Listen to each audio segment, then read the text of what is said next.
Social মিডিয়ায় বর্তমানে সবচেয়ে বেশি আলোচনা সমালোচনা হচ্ছে ভারতের প্রধানমন্ত্রী নরেন্দ্র মোদীকে নিয়ে। নরেন্দ্র মোদী বর্তমানে ইসরায়েল সফরে রয়েছেন। সেখানে গিয়ে তিনি একটি বক্তব্য দেন, যেই বক্তব্যটা পুরো পৃথিবীতে ভাইরাল হয়ে গেছে। তিনি সেখানে গিয়ে বলেন যে ভারত ইসরায়েলের সাথে রয়েছে এবং যে কোনো পরিস্থিতিতে ভারত ইসরায়েলের সাথে থাকবে, এবং ইসরায়েলের লোকজন এখন যেই ইসরায়েলে থাকে এটা হচ্ছে তাদের ফাদারল্যান্ড, আর ইন্ডিয়া হচ্ছে নাকি ইসরায়েলের মাদারল্যান্ড। India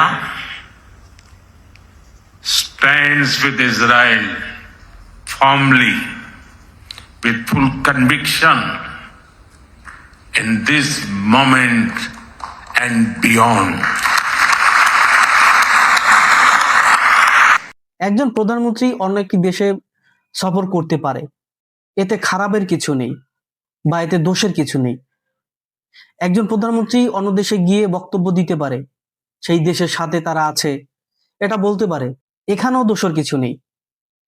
কিন্তু দোষের বিষয়টা তখনই হয় যখন ভারতের মতো একটি দেশের প্রধানমন্ত্রী, যেই দেশে প্রায় 140 কোটি মানুষ বসবাস করে, যেখানে তারা নিজেদেরকে সেকুলার দাবি করে, যেখানে তারা বলে যে এখানে মানে সবাই একসাথে মিলেমিশে থাকে, যারা অন্য দেশকে সন্ত্রাসবাদ বলে, জঙ্গিবাদ বলে, সেই রকম একটা দেশের প্রধানমন্ত্রী এমন একটি দেশে গিয়েছে, সেখানে গিয়ে হাসি ঠাট্টা করছে, তাদের সাপোর্ট করছে, যেই দেশ নাকি গত 2 বছর ধরে প্রায় 70,000 মানুষের জীবন নিয়েছে।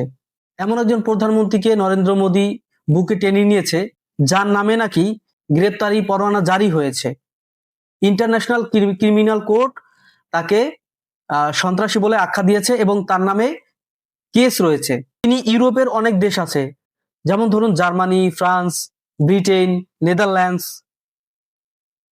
অস্ট্রেলিয়া, এরকম অনেক জায়গা আছে যারা ইন্টারন্যাশনাল ক্রিমিনাল কোর্টের আন্ডারে রয়েছে। যে দেশগুলো, এই সমস্ত দেশে